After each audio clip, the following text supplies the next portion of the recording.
This is the Average Guy Network, and you have found Home Gadget Geeks show number 251, recorded on March 10th, 2016.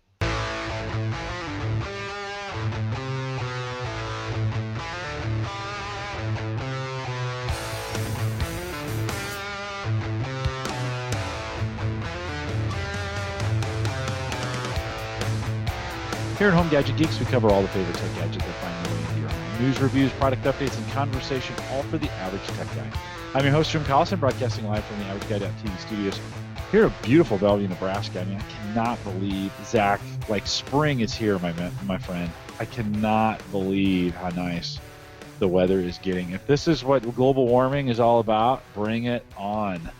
Average temperatures are about 50 usually now. We were in the 70s, almost 80s today, of course, and we post the show with world-class show notes out at theaverageguy.tv. You can also join us live on our new mobile app. It's hardly new. We've had it for a while. I want to thank LastPass for the sponsorship of that mobile app, available for both Android and iPhone. The easiest way to get it, just in your browser, navigate out to homegadgetgeeks.com, download it for free. You can listen to us live, which is the best part. We're streaming live on Spreaker right now, and if you were in some spot where you could not get to us, the easiest way to listen is at homegadgetgeeks.com, either on your Android or iPhone. We'll thank LastPass for their sponsorship of our mobile app. Home Gadget Geeks, of course, is a part of the Geeks Network. Find the link to this show and many other great podcasts, including Open Mic Night. And no, Mike Weger is not here this evening. Mike is out. You know, Mike broke his leg, and we talked about that last week. And then, unfortunately, he had to go skiing this week. He is not doing the skiing. That would be torture. But he is out for the week. And so we'll just remind you, his podcast, Open Mic Night, available on the Geeks Network, thegeeksnetwork.com. All right, well, our guest tonight, Zac Fowler. Zac is all things smartness at UNO, University of Nebraska at Omaha. Thanks. Works at as the director. What's your title up there in the attic? Director IT Outreach. Nice. And really runs kind of a similar program to what I do with college students. A little different in the sense that it's on campus and you have your students come in, but you've got a cadre. We call it the attic. What's up with the attic name? How did you guys come up with this? I think it was Ken Dick that coined that phrase for us. He's one of the professors here where we started this project. But when we first started doing these kinds of development projects, basically, we were kind of tucked up on the third floor of PKI off in the corner. Nobody would go there unless they were going to see us for the most part. So somebody said attic, and it kind of stuck. It's up there, literally on the third floor, tucked away. How many folks or how many students do you have working there in the attic? Typically it depends on the semester. We fill the lab based on the workstations we have, and right now that's right around, I think, 14 students I have, awesome. And I just hired 3 more that are going to start next week. So excited to get the newbies in the shop. Very cool. Sounds like I need to come over and poach a few, maybe. Yeah, about that. No. We here in the community, for most of you who listen to Home Gadget Geeks, you know I'm a recruiter for Gallup. That's one of the things I do. IT, we do internship programs. Every once in a while, we'll run across one of Zach's employees, and we'll poach them and bring them over to Gallup. And it's a great service, Zach. It's really, I mean, you take great pride in what you do at the attic. Give the listeners some idea, like what are some of the projects that you guys, and you don't name companies and that kind of stuff, but what kinds of projects do you guys work on in the attic there? What would a student expect to work on if they were there? So most of what we do are web development projects. They may be brochure sites for like a nonprofit. It might be a web application for the college in-house. We've done some registration systems for the campus. And then we've been doing some different work with UNMC where we're doing some learning modules where some of their professors might want to try something a little bit more than maybe Blackboard. So we basically build something that might be a little custom for their residents and things. We've done a couple of mobile apps as well, and the students built one called MavMate where the biggest feature right now is you can get the campus food menus on the device, and we sync it. It is a big deal. It's a big food menus are a big deal at college. It is. We synchronize with the Scott Conference Center, and so you can swipe through and see what's for lunch over at Scott Hall, and a couple other things like that. So Does the attic have its own website? If someone wanted to take a peek at, do you guys have like a landing page where You folks can go? bet. You bet. It is attic, ATTIC dot IST dot UNOmaha dot EDU. unomaha.edu. We'll put those in the show notes for you as well. Thank you. And yeah, no, very cool. It's one of these things, as we work in the Omaha community, it's no secret. I talk about this all the time on the podcast.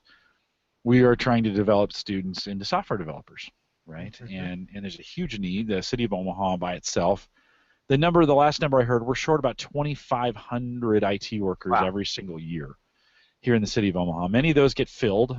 We have a lot of international students that come in from India, now China as well, that come in and fill those spots for us. And so we partner at Gallup. We partner a lot with UNO, University of Nebraska at Omaha. We'll refer to it as UNO for the rest of the interview, just like Uno, just like that card game, UNO. We partner with UNO and UNL here, but University of Nebraska at Lincoln, that's the big school. Although UNO attendance numbers, I think, are beginning to get pretty close, aren't they? Do you know? Do you keep track of that at all? How close are UNL and UNO in numbers? How close they are, I don't know, but I think we're in the 16,000s at this point for students at UNO. So I have a little ways to go. I think they're in the 30s at the big school. But it is one of those kinds of things. UNO is growing at an amazing rate. And I know the passion. I meet with the deans over there all the time, and the passion to bring more students in and really getting them, to train them to be software developers and to be great computer engineers and computer scientists. I mean, I think that's kind of the goal and the mission. Zach, I've worked with you 5 years, I think, maybe 4 or 5 years. We've known each other in the community now, and that's about right. I can't believe it took me this long to get you on Home Gadget Geeks. We were talking the other day, and I'm like, hey, why don't I just have you on the show? And we just had never gotten it done, and so good to have you on. You're a fellow Gadget Geek, and we are going to talk, our jobs and what we do are software development. We're not going to really talk much about that tonight, but Zach's got some gadgets that he wants to bring in, and first, before he does that, let me just say, last week it was nice to take a week off from Home Gadget Geeks. I got an opportunity to go skiing. We took a whole bunch of tech with us. I built in a set of earbuds into my ski helmet. We were streaming things and talking on the phone, and actually we were in Loveland Pass in Colorado. Had great connectivity the whole time.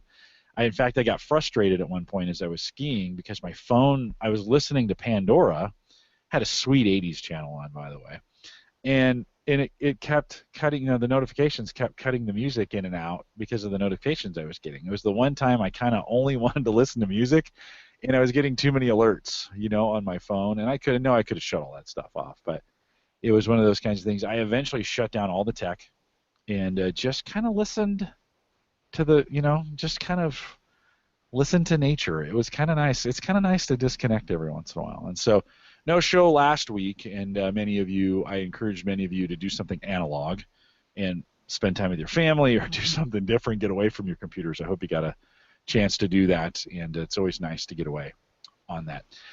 Zach, you happen to have, we're not going to talk about this, but I want to get your opinion on it. You work almost a stone's throw from the only Bitcoin ATM in the city of Omaha, I'm pretty sure, down at Jones Brothers. Have you checked that out? Is that something, are you interested in Bitcoin at all? And have you checked that out? I was interested in Bitcoin when it was $20 a coin, and I said, I don't know, it's a little high right now. Surprise! Yeah, I wonder what it's at today. Oh, it's a lot more than $20. Yeah. But no, actually, I met a gentleman out there one time, and he shares the Bitcoin, like getting people to use Bitcoin as a way to pay and everything. So he gave us a sample of how it works there with the ATM, and paid for some coffee with some Bitcoin. $416. Yeah, that was kind of a missed investment opportunity, I think. Don't you hate that? Yeah, I do. You see it coming, and you're like, "Oh, I could have so." I remember talking about it too when it was in the teens, and I was like, no. And everybody was generating their own bitcoins at that point. It's not like the system was there where you could, like it is today. I mean, there's really an ecosystem today. In those early days, the ecosystem was a little sketchy, and like, it may still be. I don't know. Yeah. Well, we've had. Who did I have? I had his name is escaping me, but from Alpha Bitcoin on, it'll come to me here in just a second. I don't know. I mean, there's a couple exchanges that are up and running and legit, and it's working, and I mean, it's getting some traction in some of the bigger tech conferences. And so I'm looking at CoinDesk right now, CoinDesk.com, trading 416.26 a coin. I think it's got a chance. I don't think it's going to ever be gigantic. I mean, I think it has its best chance in international currency, right? That's where it's really suited best. Yeah, could be. To work. So, but I just know you're down there. I mean, that UNO area that you work, right, down at Stenson Park and down in the Exarban complex down there, I just saw they put a new building in as well. I'm trying to remember who that was for. I just saw the face of it go up a couple of weeks ago. You guys built a brand new arena down there, the Baxter Arena. Mm-hmm. Baxter Arena, yeah. Did you get a chance? Have you had a chance to be in there? Oh yeah, I've gone. The staff got a tour day where you could just go over and check things out. And so we went over there and we skated on the ice rink, walked around, and the food vendors were practicing and selling things. But I went over for the hockey game and then also for when the president came through. Right. We got some tickets and we were able to go over there and check it out. Any interesting tech in there that you saw, or is it pretty standard? Well, it hides. It hides pretty well. When it was open for the staff day, we went up and we checked out the press room, and I missed my opportunity to go in the catwalk. I would have enjoyed that, but they have some really interesting. I don't know what other places run, honestly, for their sports arena video broadcast stuff. I thought it was cool because they had a whole lot of TVs and a whole lot of switchboards, and that's always cool. But I've talked to the network guys at UNO, and they're talking about the things that they were doing to try to get capacity for people in the networks.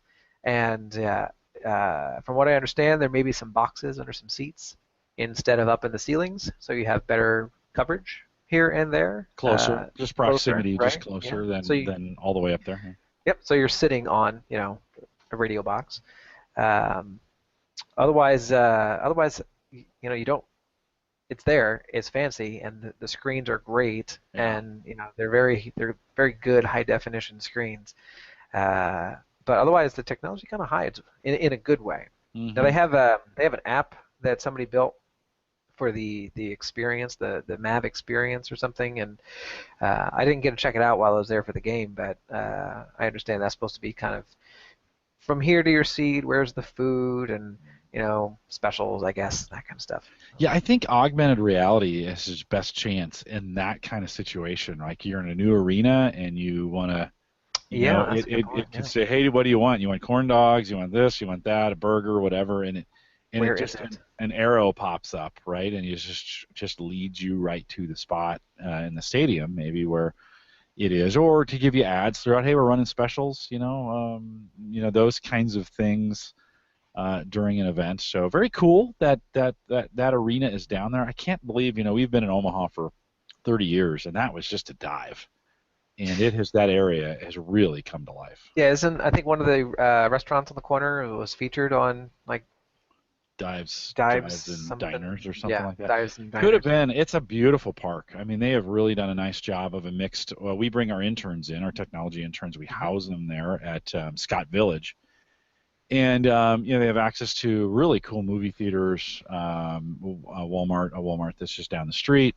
You've got a lot of places shopping. Microsoft has their Omaha headquarters there in that facility, and now we have a brand new arena. And so it's pretty cool. I came to school at UNO, and when they opened their first and second dorms, that's when I was a student. And gosh, we would have really loved to have some of the stuff in walking distance that's there now. It makes you wish you could just go back to school. Oh, hey, I never left. So. No, you're still there. How long have you been at the attic? 11 years. 11. I know. Well, you're a fellow gadget geek, and I've been trying to, like I said before, we talk about this show from time to time. Good to finally have you on. Let's dive in a little bit.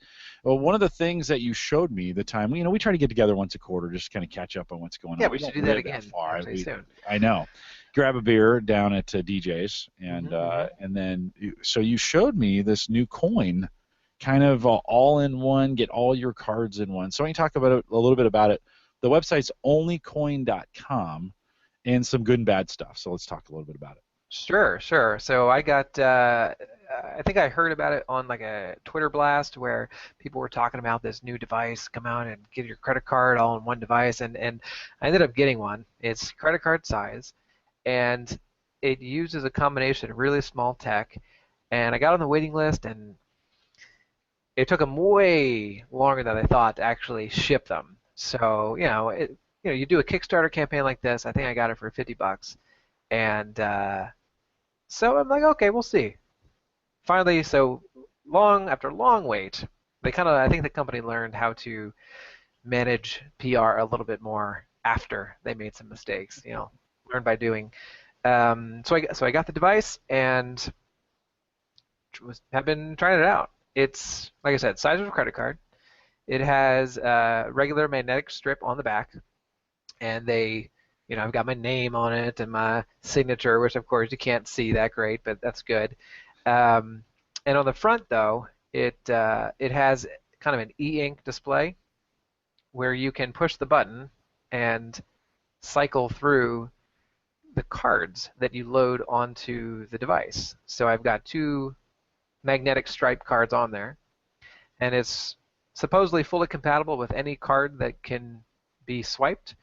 And it's got a companion mobile app where you use the app to load the number or take a picture, and then it OCR recognizes the credit card number or whatever. Gift card swipes, anything that's swipeable can be synced to the coin, and you can do I think eight cards on this device. Oh, that's it. Yeah, yeah. Just I mean, eight. just eight. That's all. If you have more than eight credit cards, but Well, but you might have, like, I carry two, and then I might have I might have my Starbucks card, although that's really convenient to use in an app. But well, so maybe eight's enough. No, yeah. no, no pun intended. Yeah, well, one of the chat guys here, Josh and I, was saying that his broke, and mine did too. The funny thing about electronics and credit cards is, my wallet is a wad of bills, which wrap, not very many bills, by the way, which wrap my driver's license, and then I shove it in my pocket. Well, delicate electronics tend to break when you sit on them or bend them more than you're supposed to. So I don't know what happened. It wasn't that actually. The battery started running low or both, but it kind of got flaky. How So do you charge it? you don't. So this is a one-time battery that's supposed to last 2 years. It's Wow. supposed to. And they say that's dependent on how much you cycle it and how much the screen, the e-ink changes, because of course it only needs it to change the screen. But it's got Bluetooth LTE to do the syncing to your phone. I'm not sure how much juice it uses for that, but it has a feature where, when you get far enough away from your phone, it locks the device. So the coin will lock when it gets too far away and everything. So, there's some interesting features on the app where it'll tell you the last place that your phone registered GPS and the coin. So if it's lost, you could go and look that up. Or if it's in proximity, you could lock it from your phone so people can't swipe it and try to swipe it, actually, while you're around. So, Now, Swipe is changing in the U.S. I mean, we're in that process over the next 2 years of moving completely to the chip. For most part, there's great financial reasons and incentives here in the United States for merchants to switch over to chip. Today, if you swipe, it's your responsibility. As the merchant, you are now taking, as of I think January 1st, you're taking responsibility from that from a fraud standpoint. Whereas if you're using the chip, that goes back into the financial institution. So from the consumer standpoint, it makes great sense to have the chip enabled. Talk a little bit about that. It says it's EMV and NFC ready. What does that mean, and what's been your experience? so far my experience has been I don't have any cards that have the chip on. Maybe I have one card that has the chip, but I'm not using the chip day to day, right? I'm still swiping. Gas stations, most terminals, still swipe. So I'm still swiping. Um, One of the big things while the coin was getting ready to launch was, well, hey, in about a year or two, you're going to need that EMV. Where is it? And the story that I understand is, oh, it's not coming. We do not have plans to put that chip on the device. Now, I don't know what it would take to re-engineer the hardware to support it, but I imagine that is a big component of selling this device, so they're going to want to do that. But this new version of the coin, it's a new hardware that they started shipping. If your card supports tap to pay because of the chip that's on it, like if your normal card from the bank, Chase or Citibank or whatever it is, then supposedly the coin will also take that functionality, and this new coin 2.0 has an NFC capability. So I've got a little Wi-Fi symbol or NFC symbol on the back there, and supposedly I could do tap to pay with the coin if the bank and the card that they issue supports it. Now, my bank does not. My bank is a little behind the times in that regard, and they do not do tap to pay. So even with Android Pay, somebody said in the chat, my bank doesn't do Android Pay even if I'm paying with my mobile.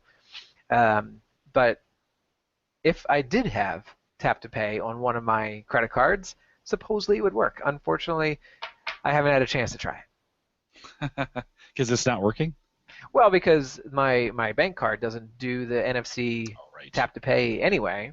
Yeah. So whatever their connections are, they're not talking. And I don't know all about why that is, but that's apparently the story. So I'll be honest, in the United States, this implementation has been a nightmare. I mean, it has not, with this switch over from swipe to tap or swipe to chip, has not been, it hasn't been communicated well. There's all kinds of weird things with it. You say, well, hey, so my bank isn't up to speed.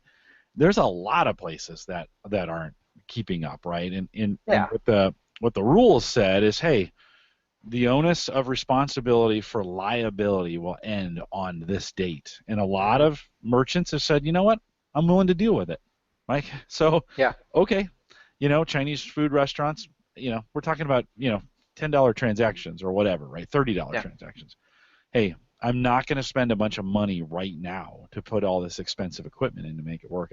Some of them have even said they felt hostage, like they're being held hostage by this because, hey, now I have to do this. I hate being mandated to be told I got to switch equipment. And, of course, anytime you switch those kinds of vendors or those kinds of that kind of chip management, the vendors just take advantage of it, right? They just absolutely. Let me put an extra $1 on that monthly fee you're charging, or per payment. Oh, tap to pay? That is way more complicated. We better charge you for that extra. Oh, these POS systems are going to it's way different than everything else, and that's going to cost you another $5,000, right? Rennie says in Australia, he's there. Anything under $100 is pay wave, and anything over $100 is chip and pin. And chip is working here in the U.S. There's a lot of places where the chip has been enabled and it's working, but not every place from that standpoint. I went into Target the other day, swiped the card. It says, of course, insert the card. The one drawback to the chip system, it takes forever. Like it adds an extra 30 or 45 seconds to every single transaction you do. Think about that time at Walmart, how that's multiplied of people. And, the merchant's just standing there and you're just standing there. And it's thinking, it's just thinking.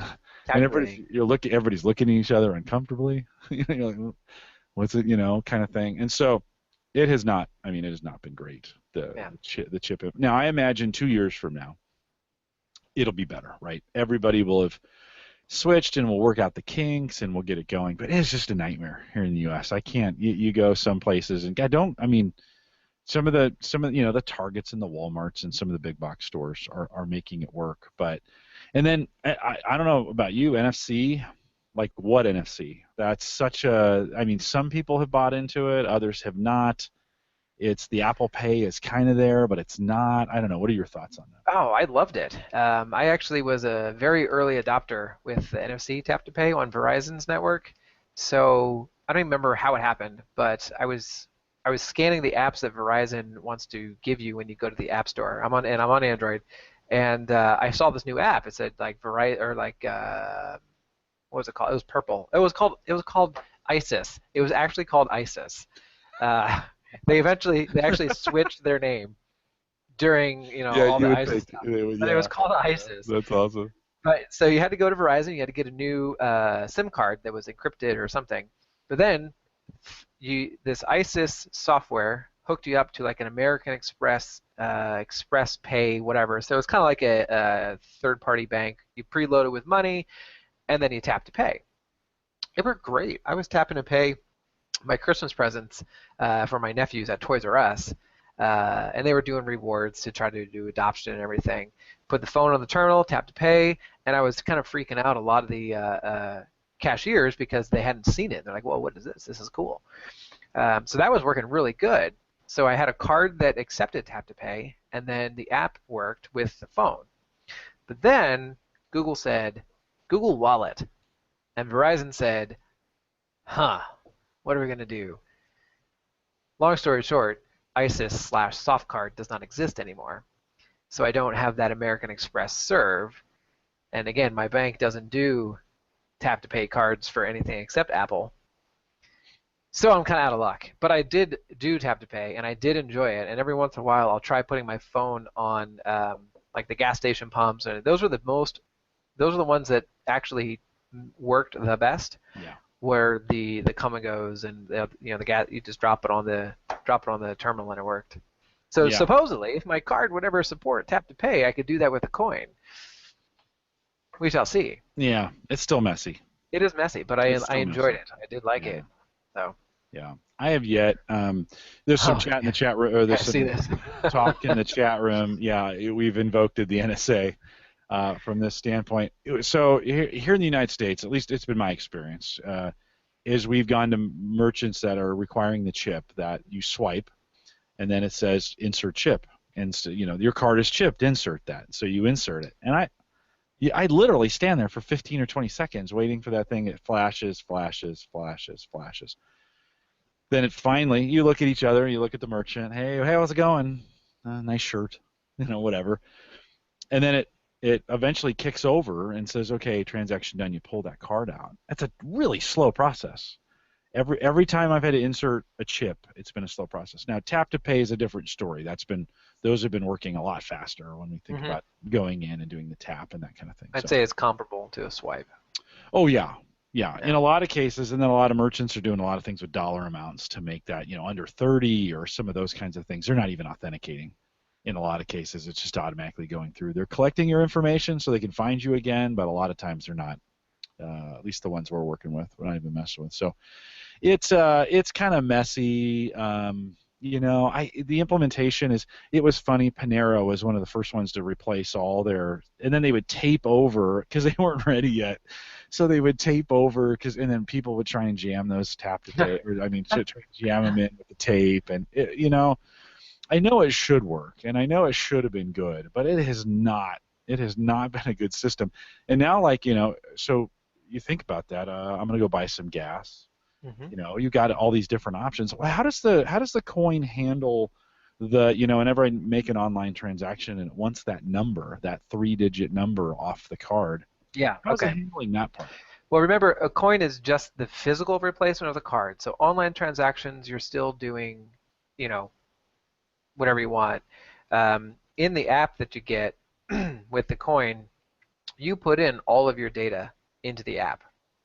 I haven't tried to reverse engineer the app to see how secure it is. We're not going to go down there, but the credit card number, the CVV code on it, expiration date, all of that is in the app on your phone. So it's kind of been nice because when I forgot my card or if I forget my number, I can actually pull up my credit card within the app. So I am taking that risk that all my credit card numbers are on my phone. But that's how you sync the thing. Right. You load on your phone and then you sync it over. So did I answer your question? Secured by a password, though. Yeah. No, yeah, secured by a password, though. So. Well, yes and no. So the coin does two things in the app. The app itself is actually secured by a tap code, like Morse code. So you have to type in on the app, when you open the app, you have to tap the screen in your pattern. Long, short, long, whatever it is. And then when you sync the device, it actually syncs that to the coin, and you hit the button to match the code. And that's actually what I did last week. I put in the wrong code, and then you get 3 tries, and then it erases the memory of the card. No ifs, ands, or buts. Just 3 times, you're done. I have to say the user interface for are you typing it in wrong? Is it ready to input? Because the very first touch you do on it is like the wake me up. Or is it? Or is it my first tap? So I usually try it at least 2 times. So when it's away from if it's close to the phone, it will unlock automatically. But if it's far away from the phone, or if I have Bluetooth off and it's just the plastic card, I have to do the tap code on the button. Okay. Um, and it works out. It's weird because I have to remember the tap code. And I can tell you Right. it's just, it's not a pin, it's not a fingerprint, it's this button press, and the thing already feels kind of flimsy, so Yeah. you have to push kind of hard. So average guy adoption, if we think 1 to 5, 1 being easy, 5 being incredibly difficult, what kind of scale would you put this coin on? I would put it right in the middle of in the 3. Okay. So average adoption, I think you get it set up and it working the first time, you're good. I've had problems syncing the coin, and I literally spent 15 minutes before the session resyncing because I locked myself out, and it didn't work. But then when I put the coin on the other side of my phone, it worked. Could be a Bluetooth radio issue, who knows? So it was very touchy on the sync, and the sync is pretty important. Um, I would say that it is very hit and miss, especially here in Omaha. They say, oh, so much, it works everywhere. Most places it does, but when it doesn't, it doesn't. And for example, if I go to the restaurant and many times they check it out, they use it, you cycle to the card that you're supposed to use. The waiter may hit the button again, right? Right. Right. So I better be okay with that. So far, that hasn't actually happened. But if it doesn't work, it doesn't work. And you can tell them the number, they can key it in if they choose to accept that, right? Because now I've got this weird technology device, and then if it doesn't work, I'm going to ramble off a 16-digit credit card number by memory, or look it up on my phone or something, and then it may or not be suspicious depending on your social engineering tactics. And you don't carry the card as a backup? That's what I have to do. Yeah. So while the coin is a great idea, and it's really fun, and I enjoyed getting it, especially early adoption kind of stuff, I'm not confident to go out without it because I don't have a second way. So I usually have my card, the main card that I use, with me anyway, because if it doesn't work at a gas station, I'm totally screwed. If it doesn't work at a restaurant, hold on, well, hopefully my wife is there and she can cover us, but so I want it to be there, but you got to be okay with that risk that if it doesn't work, you've got a backup. Worth the $100 is Jeff's question out in the chat room. Is it worth $100? So I know you paid 50, but I paid 50. I don't know. That's a tough call for me because one of the goals is to lessen the thickness of your wallet, right? You got this thing, it's supposed to cover your swipes. It doesn't work with my bank's tap to pay feature, so that would have been better. I have to carry a backup card, so it's not really adding anything. So if you want to try the new tech, rock on. Their competitors coming out here soon, Plastc. I don't know what they're going to be like. But the thing with a coin that's nice is it's a one-time cost. You buy the hardware and that's it. For the Plastc one, I think there is a subscription there's subscription included, it says, when you buy now. A little bit more expensive. I'm not really sure what the subscription covers. It's on the website, so we can all read that, I guess. Yeah. I don't know. Maybe if you can get it for a discount, $100 is kind of a lot for. Yeah. Well, it's cutting edge, right? You are an early adopter on something like this, and all early adopters, you run into these kinds of problems. I mean, I don't. It's not ready for prime time, obviously, at this point. Yeah. Yeah. So it's fun. I like it. You always get that. What the heck is that? That's cool. Mm-hmm. And when it works, it's great. But I don't trust it enough to only take it with me. So when they say only coin maybe plus a backup credit card or cash, maybe. Right. On the other side, if I could use that as a way to limit my funds or to budget myself, take $50 in cash, and if the coin doesn't work, that's it. Right. Return to the store, put it back on the shelf. That's a tough deal, right? Because that's a little, you're like, you're up front. You're like, no, I'm sorry, my tech doesn't work. I'm just gonna leave this here and walk out. That's a little odd, Yeah. It's what's tough about it. I was looking for my wallet, but I think I left it upstairs. What's tough about it is I'm down to, my wallet. I carry one credit card, chipped. A Mm-hmm. backup credit card, chipped. Right. Works everywhere at this point. Both of those will work everywhere. Right. They have That's to. not that much space in my wallet. Right. Those two. There's a couple, like I have a Starbucks card and a few other things in there, AAA card and my driver's license, right? That's Yeah. my wallet. Yeah. And it all works, and it's tough. I'll be honest, I've even struggled to mess with the tap to pay or the NFC stuff on the phones, using the wallet apps on the phones. And let me tell you why.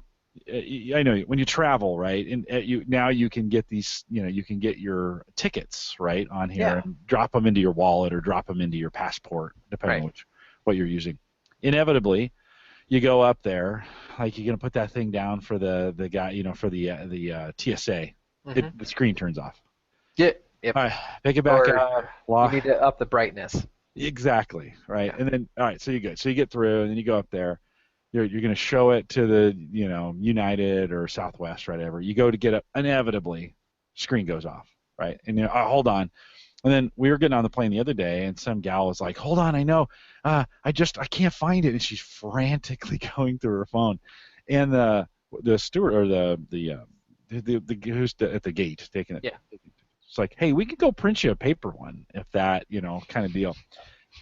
And I just found, and this is going to sound weird, and I'm a tech guy, right? I just found getting to the airport and doing the paper, like I just print the paper, fold it around my license, put it in my pocket.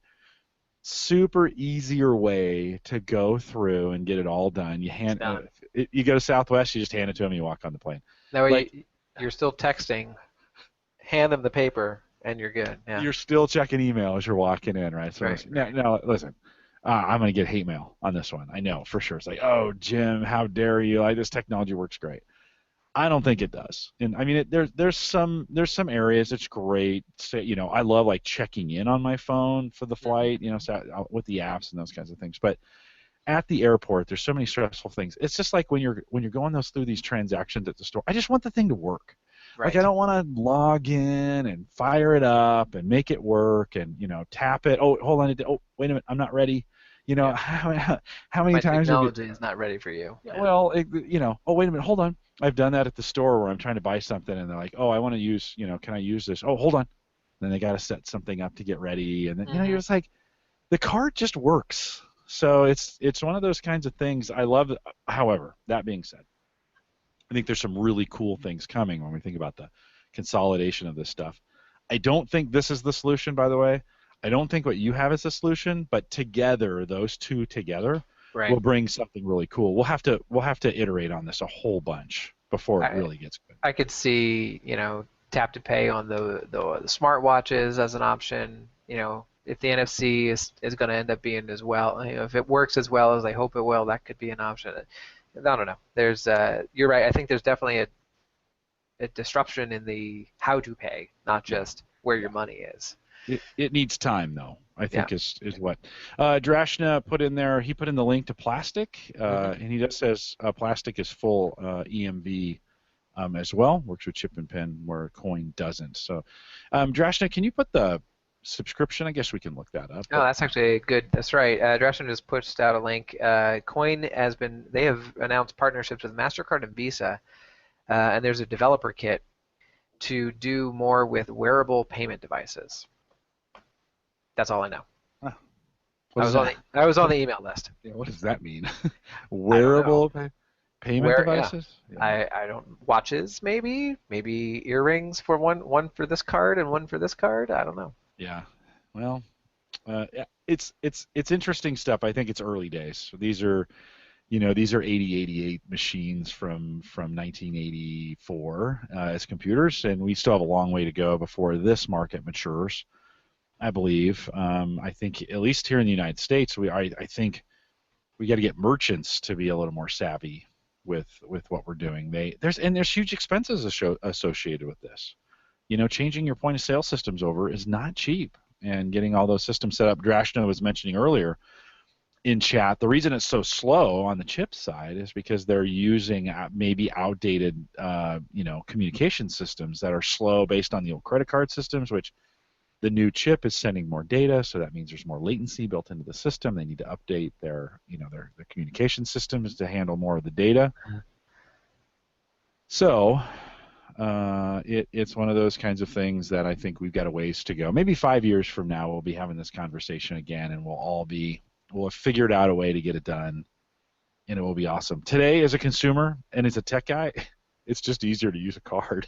I carry I'd say two that. with me. Two. I'd say that. Yeah. Yeah, two cards is all I need.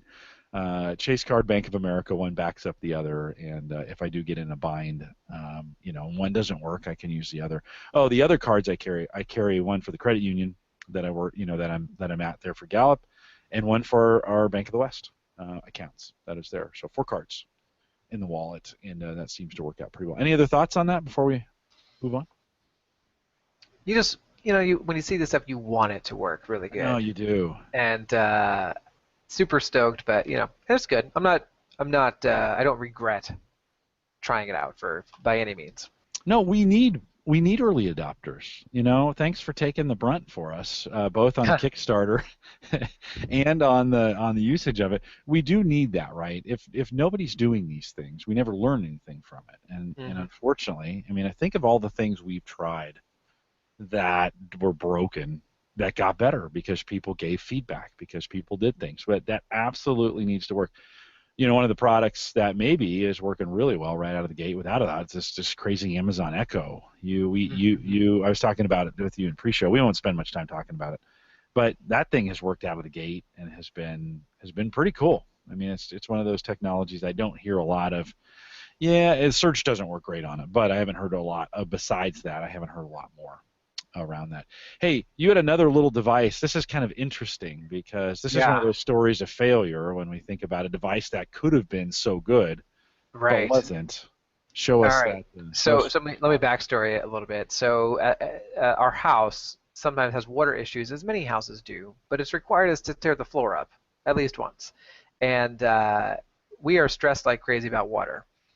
So I found this product online called Wally, Wally. And it was a bit pricey. It was like $300, but it came with a base unit and 6 sensors. And the sensors, I brought one. They are small. They're just a little bit about the size of a credit card, maybe about an inch thick or so. I love this thing. This thing is awesome. I can't tell you how much anxiety we had going to the in-laws. We see a storm is coming, and we had water issues. There's water coming in. We have to control it, but we put towels down, and we switch them all night. It was ridiculous. And then we get anxiety about leaving the house when there's a storm coming. Yeah. So after many words of frustration were exchanged, we got the Wally. And from the setup to how it works to how it technically works, love it. So probably one of the easiest product I've ever set up, I would say, because you don't plug it into your Wi-Fi router, you plug it into the wall, and then it talks with something else, and it figures out how to connect to your home network. Maybe I did have to load its web page, but there was something magical about that happened with that. I can't remember what it was. It basically did some DNS spoofing to make sure you set it up, whatever. But after that is a mobile app, and the mobile app figured out everything. But the coolest thing about this, so it's a basic sensor, right? This little sensor, it's got a small battery inside of it, and it's supposed to last 10 years. Temperature sensor, humidity sensor, and it's got the contacts for water. So you put it on the floor. If water leaks, it makes contact. And then, all you have to do is you set it on the floor. You're like, oh my gosh, Zach, how does it talk to the base station? What is going on? Well, when you read the white paper for things like this, what they figured out is they're using your home wiring and your home plumbing, anything that's grounded, to send very low hertz signals from these little devices through your walls back to the base device, which is picking it up on power line. So I literally didn't have to do, it doesn't matter where I put the thing as long as it's close to a wall that has either wiring or a grounded pipe. So it's down in the basement corner that Wi-Fi doesn't reach, next to the cinder blocks, is under the water heater. So we have 6 sensors around the house, and then the app and service that it uses, it will do monitoring. But the biggest thing is, yep, works with Nest. Justin says the biggest thing is um, when there is a water leak, it will alert us. The base station sounds kind of like a smoke alarm, and then the app starts firing, and then even if we're gone, we could call the neighbor and be like, hey, this is dumb, but can you go to our house and put some towels down? We'll be there soon. Fashion them just this way. So Yeah, please. We have a diagram. roll though. Follow the diagram. And it worked. It worked. We had some issues with some plumbing where the water was backing up on sometimes, like, I don't know, it was a branch or something. And yeah, we were out, got an alarm. Sweet, okay. And we weren't far from home or anything. Or I was home one night and I was like, what is that? What is that noise? Well, I was thawing some fish out. I was running the water, which let's not tell all the eco friends about that. But and it backed up and it started overflowing downstairs. And we're like, it's Wally. Ran downstairs, and we were able to save like the main carpet and all that sort of stuff. And it was great. When they talk about like peace of mind feelings, like that is exactly what this was, and it was great. But the bad side is, Yeah. So you can't hold buy on. it. Awesome product. Yeah. Worked as advertised. I said to you, so what happened, right? I mean, low user adoption, right? Yeah, low user adoption. I was telling a friend of mine It's a about little it. pricey, right? $299 It for was. I mean, $300. I think that was. I think that was part of it. It might have been a price point for normal consumption. I was telling a buddy of mine about it because he was also had some issues and with water, and a lot of people do in Nebraska. And so we open up the link, and it says buy now, and then it sends you to an Amazon you cannot buy this page. And from the, I'm actually just pulling it up. Yeah, we all are. Yeah. Well, my email. Um, so where to go? Where to go? Oh yeah. So they discontinued apparently, so they can focus on a new version with increased functionality, broader integration with services. Oh hey, wait a minute. They say they might be releasing a new system in April and May. Oh, very good. So maybe some new stuff out. It did get purchased by somebody else, though, right? Right. At I this point? believe I saw some posts and blog entries that I think it got bought by Sears or a subsidiary of Sears or Yeah. something. So it's, to me, it kind of sounds like something where the technology was there, it was proven, wasn't really hitting the consumer mass market, so the technology is getting passed to another area. Maybe not Yeah. Wally as a product, but building Well, it into probably other. probably an R&D group at Right. Sears, right? I mean, the Sears still's got a lot of stuff going on. They're not profitable, but they still have a lot of stuff Right. going on. This is an interesting story, and the reason we tell it, right? It's a great product. For those of you who bought it, still works, right? Even though Totally. it still works for you. Interestingly enough. But here's so we had when we had Jamie on from Ring.com the other day. He tells a story. He may have been hours away from this similar story, right, where he runs out of money, not enough are being sold. Mm-hmm. He's got to do something, and somebody buys him, right? In Jamie's case, he ends up on Shark Tank, and then they get another break.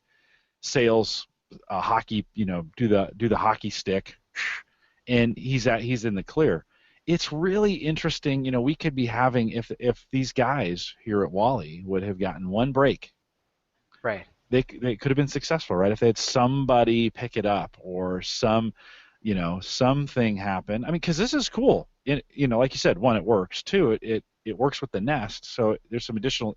The Nest can Right. use it for some additional sensors. Yep. From that standpoint, right? It'll collect that kind of data. That's really cool. And they figured out a way to use some of your internal electrical plumbing and wiring and stuff like that to kind of make it to extend the range. Some really cool tech there. Never worked. I mean, Yeah. it worked. It didn't work from a dollars and cents standpoint, right? It didn't get picked up by somebody who could fund it until that point where people would buy it. Right. And from a technology perspective, we see a lot of different implementations. I would say like the way the setup worked and the fact that it doesn't have wires all along the house everywhere, to me it was solid. the price point was high, but for us in our personal situation, it was Well, it's fine. worth $300 if it didn't ruin your carpet, right? Right, Protects your exactly. carpet. It's worth $300 for sure. Are those units are those replaceable batteries, or are they embedded in? They're embedded in, and supposedly they're supposed to last 10 years. Mm. And the service probably will So they'll, low they'll power outlast too. the service. Yeah, Uh, yeah. but yeah, Interesting. Any if this and that support on those? Do you know as far as being able to get triggers? you know, I didn't check. Looks like Drashna maybe throw in something about there, but I didn't check. Oh, I it basically does. just It looks like he has a smiley face, so it all does right. look like if this then that support. So, Well, maybe I'll look at that. are they available on like eBay? Can you get them? Oh, that's a Are good there question. people selling them who bought them? Might be a place to look I would to not sell see. this. Yeah, I mean it works for you, right? Nope, not going to sell it. Oh, It does. It actually is interesting because it does tell us how much difference we have in the homes or in the rooms in our home between upstairs, downstairs, humidity, basement. Because we got them yeah. kind of spread out, and we're getting a real good feed on. Yeah, the bedroom is really hot Do you have a compared to the nest? basement. Yeah, we have a nest. You have a nest. Cool. Yeah. Yeah. Well, it does look like maybe they have another product coming, like you said, maybe Yeah. So May. maybe Wally 2.0. Yeah. Maybe with a little funding, you know, Maybe with a little maybe it will funding. Yeah. survive with a little funding. I think it's interesting. I think it's got some good tech in it, and the fact that it can sit on your floor for 10 years, because that kind of stuff, right? You set it down, and then you really do forget it. Like you Right. forget it's there. It's one of those things you're like, well, I'm never going to check it again. So it's cool. Yeah. Yeah. Now, I would add, if you're having water issues, the water has to hit the contacts. I also have a very basic backup sensor, which is like a strip, like a wire strip for the areas that might be a little bit bigger. So you have to kind of, depending on how water goes, you might have to Yeah. guess your locations. But Is that laid it's, flat, or do you lay it yeah, like? Is it? both. You can lay it Okay. flat, you can lay it Okay. upright. But yeah, I would say well, I do recommend it. If it's going to be selling again and you have potential water issues or you want to have extra sensors, I think you can buy the sensors. At the one point, you could buy the sensors separate, and I guess you need a base station to talk with Nest, but I don't know. It's Yeah. kind of like your own personal ad hoc sensor network. That's pretty cool. It's a little Internet of Things enabled, when we think about we set the sensors in the house. I mean, think about that. Now you've got some temperature, humidity, could have motion. That would probably take a little more battery to be able to do motion, but Yeah, you know, pretty interesting. And maybe think about this. What if it created a mesh inside the house? right. You know, so that wireless point you can't get to because your router can't, the wireless router can't reach it. All of a sudden, it becomes a little base station, and you're able to connect through that. So all that takes more juice, right? I get that. I'm not, Yeah. interesting, interesting. So actually, if you don't mind,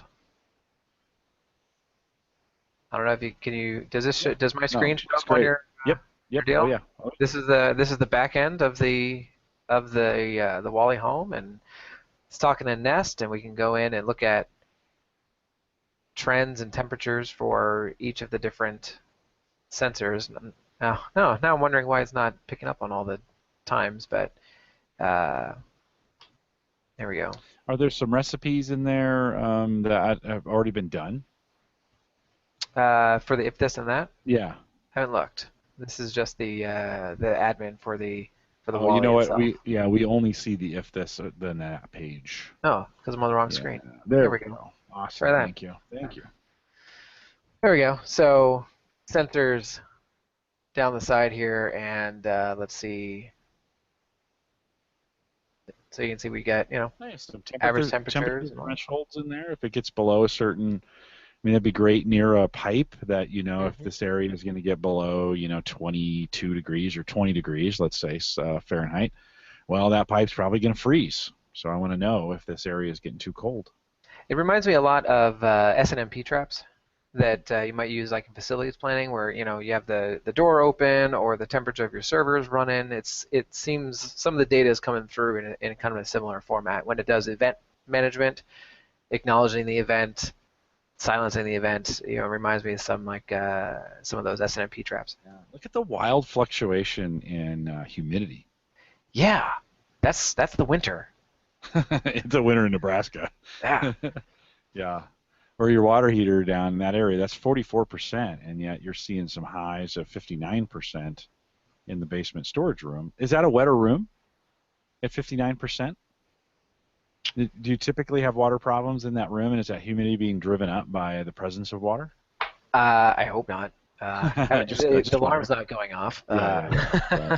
No, but I mean, does it naturally, does it have some water, It's like the a sump pump or something, maybe where there's water? No, there's no sump pump in there, but it is the cinder block to the soil room where the water heater is. You know, that's all dry because it's in the utility room and everything. Right, probably near the furnace too, right? Yep, probably near the furnace. So cool. I like the Wally. The coin and the Wally wins out. Wally's the winner. Yeah. Well, it's good. It's a great story of of a company that didn't make it. It's going to get consumed by a bigger Sears. Hopefully, they won't drive it into the ground, and maybe it will reappear out as something cool. So we'll try to keep track of that and see if it shows back up again. Zach, let me know, and we'll talk about it here on the show. Hey, one more thing before we kind of before we kind of bring this in for a landing. We talk all the time about Mouse Without Borders, and we use it here. A lot of the listeners are Windows users, but a lot of them are not. And so a product you've been using, or a KMV, so to speak, that you've been using called Synergy, right? Mm-hmm. You were showing me that works multi-platform, so Mac, Windows, and Linux. And you were showing me you were controlling that. What's the laptop behind you is what? I've got a little Acer, what's it called? Switch, Acer Switch 10. It's like, the top pops off of it kind of deal. Running Windows 10. But I've been using, a product called Synergy. And it uses the network to pass your keyboard and mouse controls. You have a server, it's a client-server protocol. So the server runs on your main workstation, like the one I have in front of me. And then each device gets a client application, and it basically, it used to broadcast over the broadcast, band of the network. It doesn't do that anymore, and it actually does encrypt with public-private key asymmetric encryption, thankfully. That's the one, Synergy project, I believe. Yeah. And I called it a KMV. Did I say that? I thought I said KVM. You said KVM, I thought. But maybe I was thinking of the extension KMV, which is maybe something. That's different, yeah. KMV. No, I've been using it for a couple of years, and so what I do at home, or even sometimes at work, I'll have the little netbook just kind of sitting down in front, and that's running my music or my time tracking software, but then it's just a very seamless mouse drag down, and there it is. You can, you arrange the position of the devices in relation to each other. Is there a security code that needs to be passed between each one of those so that they make a connection? Yeah, you enter in a shared password, but then they do, from what I understand, asymmetric encryption both sides. So, but I've used it with Linux, I've used it with Mac, and it's nice because they don't necessarily have to be on the same wired network. I think one of the earlier versions, you need to be in the same broadcast domain because it was just sending it. I may be wrong about that, but that's what I kind of remember. But now it could be IP or like NetBIOS name or something like that. You can give it, so in other words, if you've got PCs that are in a different subnet or whatever, you could give it the IP address and it would find it. As long as the ports are open across the boundaries, you bet. So I guess technically I could be controlling something from home, but it'd be very hard to see from here. Yeah. Well, Mark is saying he may have to replace his input director. We were looking at that's another solution like this input director, but open source, truly open source on this case. Synergy's got a pricing associated with it, and it's not open source. $10 for the lifetime, by the way. $10 lifetime for this thing. If you want the pro version, $29 lifetime. That's the way. It shouldn't break anybody's bank. Right. if you want to go that route. There's some discussion in chat about Mouse Without Borders. Let's remember that's just a Windows product. So it works great on Windows. That's when I use that at work. We've used that quite a bit, and I use that here in the studio. Synergy would work just as well, and Mark, even your solution, Input Director, would work across those platforms as well. Two of those I never heard of before we talked about this. That's pretty cool. This kind of opens it up. Again, I got kind of zeroed in on Mouse Without Borders because I'm a Windows guy, right? And you kind of stop looking. But with Mac, with Mac OS in a lot more places now than it was 4 or 5 years ago, and it's showing up in a lot more places, and people wanting to do Mac PC together in that case, or even Linux, even Ubuntu, right? If you wanted to run, that seems to be showing up in a few more places these days. Not a bad way to go across it. Yeah, and the Synergy project, it was something that I think it was one of those, just a guy was writing it, and then I believe they actually turned into a company recently and hired some more folks, and they've been upping their game with development and support and things like that. So I don't know where they're going next, but it looks like it's picking up some speed. Yeah, Drashna threw a nice link in there, alternative2.net, as far as if you're looking for alternative pieces of software for other stuff.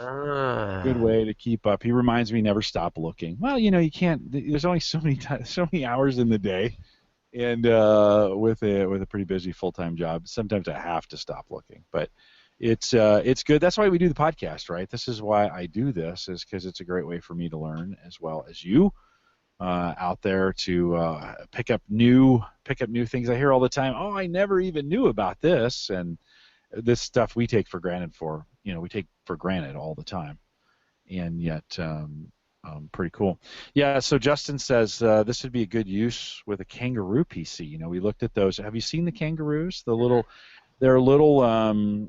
We had the guys on the show like 240 something. They're literally phone-sized PCs. They have a 2 gig version. I'm looking at it now. Yeah, a 2 gig and a 4 gig RAM version with 32 or 64 gig of RAM in the box, and then the smaller version runs Windows. The larger version is OS independent. You could put your favorite version of Linux on it. Wow. If you want to do that. I have to go back and check that. And price point is really reasonable. The $99 for the small version, and $179 I think is what they're selling the other version for. Make great kiosk computers. Here's the cool thing: it comes with a battery, so you unplug it and just carry it with you, and then take it. The battery will go about 4 hours, and so you don't need to shut your Windows instance down. Just unplug some stuff, put it in your pocket, take it with you. When you get to the next place, plug it back in, and all fires back up. It's kind of cool. Yeah. We had the guys. Let me see what show number that was. So that you might be interested. We interviewed the guys. That we were looking for. It all started because we were looking for a PC for Mike Weger that he could get into. He's a Mac guy, and I wanted to get a cheap Windows that had some performance to it, and so we gave him the Kangaroo. Kind of changed his life. All of a sudden, he's talking about putting Windows servers in his house. All running on Kangaroos. Server rack. Yeah, kind of deal. 239 is HGG239 is the, I think, is the right one. That was we talked about it there. That may not be the only one. One sec here. Let's take a peek. Check those out. Just go out to theaverageguy.tv. In the search box, type Kangaroo. Okay, and let's see, lineup. Oh no, it's 241. So we talked about it in 239, but 241 is the one. Ben Chu from InFocus is the company that makes those. We haven't talked about them in a while. They were hot for a while, and then like anything, it's cycled back out. 241 has the interview with Ben, so pretty cool if you want to take a peek. And then they've since that show released this 4 gig version. They were hinting about it in the show when we were talking to them. They wouldn't say for sure. So, well, Zach, nice job. An hour. That goes pretty fast, doesn't it? It does go by pretty fast. Yeah, it does go pretty. We won't wait 5 years before we have you back on Home Gadget Geeks here in the future. Hey, what's in the future at the attic? Any big plans as you think about anything you talk about? as you go forward over the next 5 years, what are you thinking? Same? You just gonna kind of get it grow, keep cranking out the same stuff. What would you like to see the attic grow Well, into? we are investing time in bettering our developers for good development practices. More like unit testing and unit testing. Woo. And integration, more continuous integration work. So we're just trying to do better at getting faster with changing and adapting to the new stuff. So we're trying more with Heroku and newer frameworks, and but we're also expanding the types of folks that we're hiring. Over the last year, or 2 years, we've had students who are specifically graphic designers, and we're getting students in more of the Scrum Master role to have more of that team environment. Where there's actually it used to be kind of if you had one person to do everything, that was great. But now we're like, okay, well, you're a graphic designer, you're going to work with our developer, and you've got a Scrum Master over here, so everybody's getting kind of some experience in their area of focus. 5 years, who knows? Who knows? Maybe we'll make the next big, maybe we'll turn into a startup and take over the town. I have no idea. I'd like to see, one of the things we're thinking about this year, we're going to share our high school interns with UNO. We're going to do a couple events where we come over there. We bring ours over there, and we'll bring the UNO high school kids definitely bring them to our campus. But it's one of those kinds of things, we've been doing a lot of thinking about. We get these high schoolers that have these winter projects they have to work on, these ideas of, one kid had a holiday decoration rental company that he was writing, was writing all the software for, kind of deal.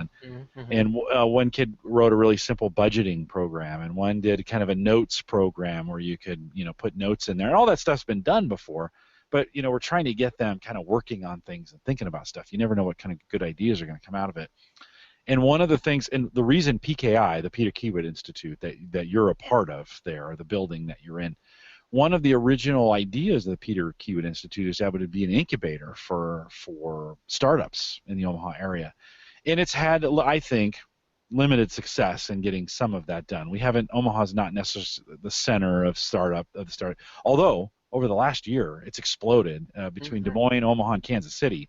Yeah. It's amazing as I've been following Silicon Prairie News and doing that podcast with them. There's all kinds of startups going on here in the Midwest now. People are starting to realize your money goes a lot farther in Omaha, Nebraska than it does in San Jose, California. That's true. That's true. Actually, speaking of, coming up March 21 through 26, Omaha Startup Week. Yeah. So there's a bunch of stuff going on, drop-in talks and tours and various things like that. Well, Zach, we've been thinking about, how do we create a little incubator for some of these projects where they get going, and then the kids they may not end when the semester ends, right? They may keep going, and how can we provide these platforms where they, then they may actually be hackathon projects where folks come in and work on them and expand them, and eventually they get some traction and get launched. That's always the tough part, that from concept to proof to right on. traction.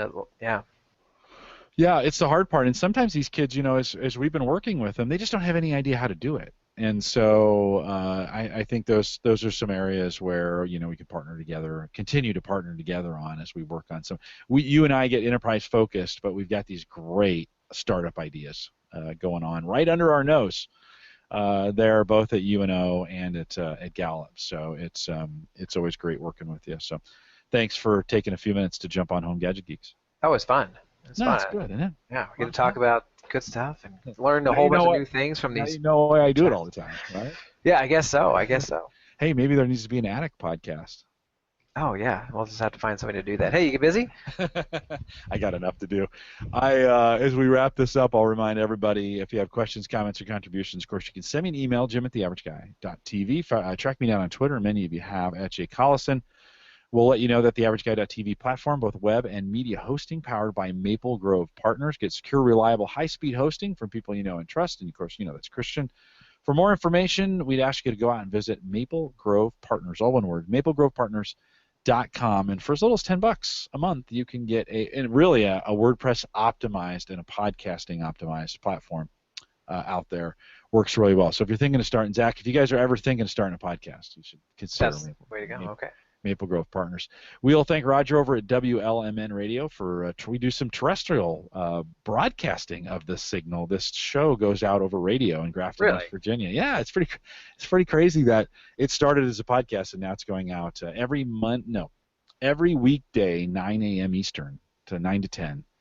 Home Gadget Geeks is heard on WLMN Radio. So we thank Roger for broadcasting that out there. Kind of fun. We're still waiting to hear from somebody in Grafton. So if you're listening to this in Grafton, West Virginia, send me an email, jim@theaverageguy.tv. All you have to say is listening. That's all I want to know, that somebody's actually listening out there in Grafton, West Virginia, and we'll thank Roger for that. You can also listen to Home Gadget Geeks on the new Android and iPhone app. Both live and recorded versions are available out there. One single app, search Home Gadget Geeks in the Play Store, iTunes, or the App Store if you want to, but the easiest way to do it is head over to homegadgetgeeks.com. There's big buttons there. One says Android, one says iPhone. It'll install to your phone, and then you can have the audio versions ready. If you listen to them in other ways on YouTube, come out live, you don't have to have them. Just have it as a backup. It's one of those kinds of things. Love some feedback on the app. We'll thank Spreaker. They, of course, built that for us, and LastPass paid to have it done as a sponsor, and so we'll thank those guys over at LastPass.com. Don't forget to use the Amazon affiliate links, and you guys have been doing that pretty well. So just head over to theaverageguy.tv/Amazon. And some of you have been asking about, and actually, I think it was Mark asked about the Kangaroo. We were just talking about that. It looks like that 64 gig version is out of stock already. It's only been available on Newegg, but if you find it, that works. But if you're buying on Amazon, theaverageguy.tv/Amazon, if you missed it, we had Kyle put in, we bought Kyle as part of the scholarship fund a high-tech baby monitor, and he deployed it, and part one of that, of the post of the review, even did a video. You guys should check it out. TheAverageGuy.tv, look in the review section. Kyle did a nice job with some pictures and a video as well, an unboxing, so to speak, of it, and so he gives his honest opinion of it. Pretty cool project, and we only can do that because you support the scholarship fund when you purchase items on Amazon and use that link. Very, very helpful. If you're in Canada, you can use theaverageguy.tv/AmazonCA if you like to do that, and we keep trying to do that as well. I'd say sign up for the newsletter, but I've been super delinquent on getting the newsletter out. I don't know what my issue is. I just think things are too busy here for now. But if you want to sign up, I will get back to the newsletter at some point. There's a sign up for it on the homepage right there at theaverageguy.tv. We will be back next Thursday as we think about what's coming up here on the program. We've got some good stuff, and I just let me go there really quick and just kind of look and see. Although when you're trying to find it, and you got all these tabs open. It's never as easy to find when you're trying to do that. But we, interestingly enough, after Zach here, and next week, Michael Murphy, who none of you know, but Michael Murphy's a podcaster. Very, very interesting story. He's a guy I met through Blab. And so Michael loves helping people with tech problems. And so we're going to kind of bring him on and see what's going on from the tech support standpoint. Brian Freelander's coming back. Of course, he's the assisted tech guy. And we're going to talk about, he's a Surface MVP as well, so we're going to talk about what's going on in that world. We have our friend from the North Pole coming in. Elo is going to be joining us here from way in the northern area of Europe. He's going to stay up all night to be a part of what we're doing. And then Mark Moriarty from Awesound. This is kind of an interesting startup and some of the things that they're doing around the podcasting space, but I thought the technology was interesting. So we're going to have Mark come on in a couple weeks. So we've got a lot of good stuff coming up. We'll ask you to join us every Thursday, 8 p.m. Central, 9 Eastern, out here at theaverageguy.tv/live. If you like this, let somebody know, pass it on, share it with your friends. Our numbers have been up, so that's good. And with that, we'll thank you for listening, and we'll say goodnight, everybody.